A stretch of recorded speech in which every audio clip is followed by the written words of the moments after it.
Oh, yo, Big Kish back up in here. The brother, Ifan Tunde. Where's my donations? It's like, nah. Dr. Umar Johnson appeared on The Art of Dialogue, did an interview, and he speaks on Nicki Minaj. We're about to react to it and see where we can chime in, if you will. Y'all know I don't like holding y'all. Without further ado, let's get it. What bothers me about my sister, and I still love and respect her, and I'm going to hope that she engages in some corrective behavior, because this is insane. This is absolutely insane to see such a talented, beautiful black woman build her career through black culture by way of the hip hop movement, become a multi-millionaire, one of the top selling artists of this century, and to use black culture to build your career and then turn around and use the platform that was created through black culture and hip hop. And now you're going to use your platform and your prominence within our culture to work against the progress of black people by joining Donald Trump, J.D. Vance, Erica Kirk, Turning Point USA against the best interests of black people. It's And this is how everybody was looking at the 21 Savage situation. Like, how you gonna say F the streets when all your music contain a street narrative in it? You made all these millions of dollars, now you want it's a lot of people out there that's made black America profitable, and then when they reach where they want to reach at, whether that be a million or multi-millionaire, whatever, now they think they can on with, the people that they got it from. Bothersome. And the issue about this art is, to me, this is the Candace Owens effect. This is the Candace Owens effect. What did Candace Owens do? Back in 2007, Candace Owens and her parents, along with the NAACP in Stamford, Connecticut, sued Candace Owens' school district because Candace Owens was receiving threats from some of her white schoolmates. They were calling her racist names. They were leaving racist voicemails, sexist voicemails. There was threats against Candace Owens, and the school. Y'all look that up. That was something that made the news. That was all over the place what happened with Candace Owens. I remember her telling that story. School district in Stamford, Connecticut sat by and did nothing. So Candace Owens and her parents, with the NAACP's help, rightfully sued the Stamford, Connecticut School Board, I believe it was, to a tune of $37,500. So you have Candace Owens, a black woman, another very articulate, intelligent, attractive black woman, just like Nicki Minaj, who benefited. Nah, Nicki Minaj is nowhere near articulate like Candace Owens. Nicki Minaj can't put them words together like Candace Owens.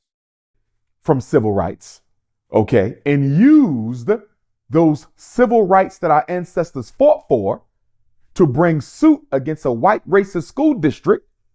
And then she spins the block on civil rights, and now look at her.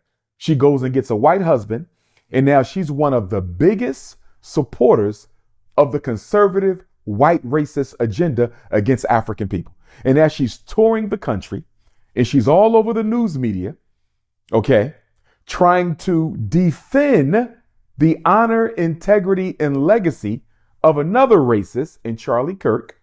And don't get me wrong, I didn't appreciate the way that he lost his life. I didn't appreciate black people making a mockery of him, because I wouldn't want anybody to be made a mockery of when you lose your life in front of your wife and children.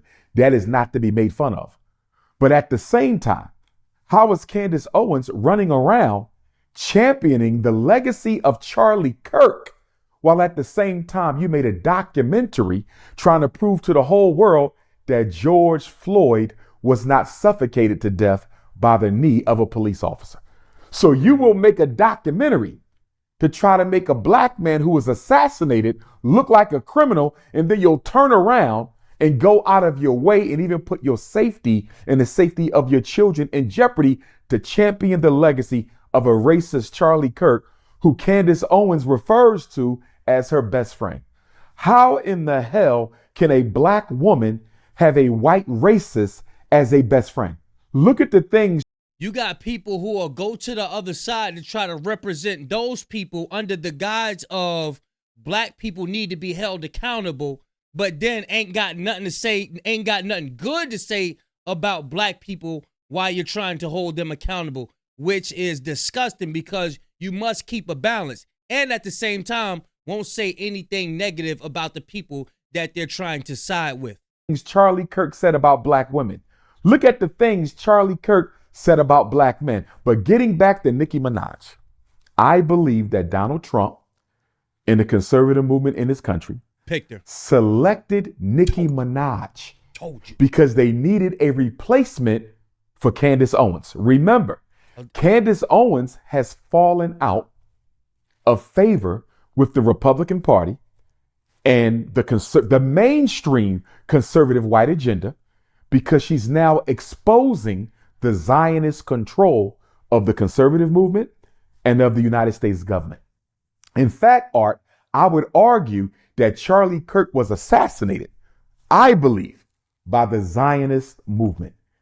Charlie Kirk began to question Zionist infiltration of the U.S. government. He began to question Zionist control of U.S. institutions, systems, and industries. And he began to get a little bit out of hand with his rebuke of the Israeli agenda. I believe that's why Charlie Kirk was assassinated. And I believe that because he was becoming so unapologetic in his criticism of the Israeli influence in America, along with the Zionist influence of America, that he was unalived. And because Candace Owens followed suit behind Charlie Kirk, and she started exposing the Zionist control of the United States government, they had to distance themselves from Candace. So if we're going to distance ourselves from Candace, and this is Donald Trump, the Republican Party, and the mainstream white conservative movement, we got to find another black woman.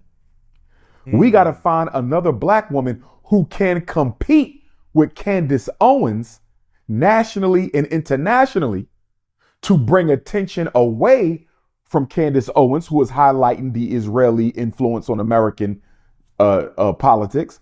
And so who better to use than Nicki Minaj?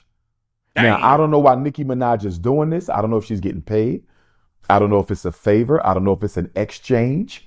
That's what everybody question is. What do Nicki Minaj need from these people in order for her to be speaking on something that, yo, you come from talking about shaking behind. You know what I'm saying? Like, that's what you come from. How you sitting up here speaking out for the people like this? As some people have suggested, okay, I don't know, but I know it's not right. I know it's wrong. I mean, look at all the black women, Art, who Donald Trump has had laid off of their jobs. According to the Department of Labor, between 300 and 400,000 black women have lost their jobs since March because of Donald Trump's policies. So Nicki Minaj, in all respect, if you see yourself as a black woman, how can you sit up there with Erica Kirk and talk about black kids being made to be proud of themselves at the expense of white children? Where has that ever happened, Art? I'm an educator. I'm a principal. I'm a school psychologist. I ain't been in no school in America where white kids are made to feel bad about being white so black children can be proud about their African heritage. Where is that at? Somebody show me where white kids are being mistreated at the expense or for the benefit of black children. First of all, most teachers are white. Most public schools are white controlled. Most private schools are white controlled. All your Catholic schools are white controlled. What are we talking about? Most lawyers in America are white. Most doctors in America are white. People seem to just ignore that. Like everywhere, I always say this. You could go downtown in any city. You could blindfold the person, turn them around 360, wherever they pointing at. 9 times out of 10, the building they pointing at is going to be owned by somebody white, not black. is hey, what Tupac said? It's a white man's world. Most real estate in America is owned by white people. Most politicians are white. In the U.S. Senate, you only have 3 black senators. You might get 4 if Jasmine Crockett wins, but they don't have any influence. Cory Booker, what good has he been? Raphael Warnock, what good has he been? Tim Scott, what good has he been? And if Jasmine Crockett wins, what good will she be? Man, y'all get prepared for these people to start thinking that whatever Nicki Minaj say, that we really thinking that as a people. They gonna start taking her word for it like, bruh, we do not need this. We do not need this. Y'all know I ain't in the politics. What bothers me, I'm not in the politics of none of that stuff. But this is not a good look. And y'all just heard it from Dr. It's something about when Dr. Umar say the word school. It just something just click and just make me want to laugh. Like it's at a point now he can't even mention school. He said he was a principal. Educator, I could do that. You said you're a principal? What? Oh no. Y'all let me know what y'all think about the brother Umar. The brother. Big Kish signing out. I'm going, y'all.